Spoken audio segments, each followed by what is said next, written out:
When the man woke up, he found himself in Lilliput, tied down from head to toe. Even his size 45 canvas shoes were locked in place. He looked around in disbelief, then suddenly roared.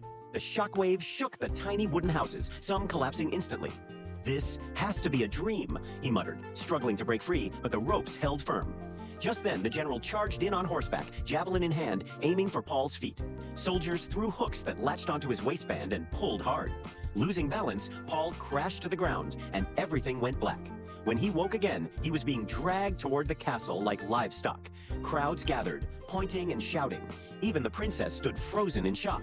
The next day, Paul was forced to plow the fields with his body, reduced to nothing more than a tool.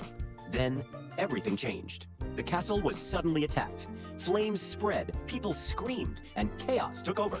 The general panicked and ordered Paul back immediately. Without hesitation, Paul rushed forward, each step shaking the ground. "Lie down!" the general shouted, claiming he would rescue the princess alone. But Karl knew the truth. While no one was watching, he untied Paul's restraints. "Please, save her." For a moment, Paul hesitated. Then he moved. With ease, he grabbed 2 assassins and threw them into a pond. He lifted the princess gently into his palm, saving her without harm. By the time the general arrived, the battle was already over. The princess thanked him, but the danger wasn't over. The king was still trapped in a raging fire. Without thinking, Paul rushed in again. He reached into the flames, then pulled back instantly. The heat burned his fingers. No one knew what to do. Then Karl shouted, "Water! Use water!" A brief silence. Paul made a choice. He pulled down his trousers and began putting out the fire himself.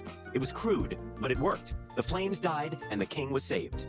Right then, the always late general finally arrived, shouting orders as if nothing had happened. Paul didn't even look at him. He simply turned away.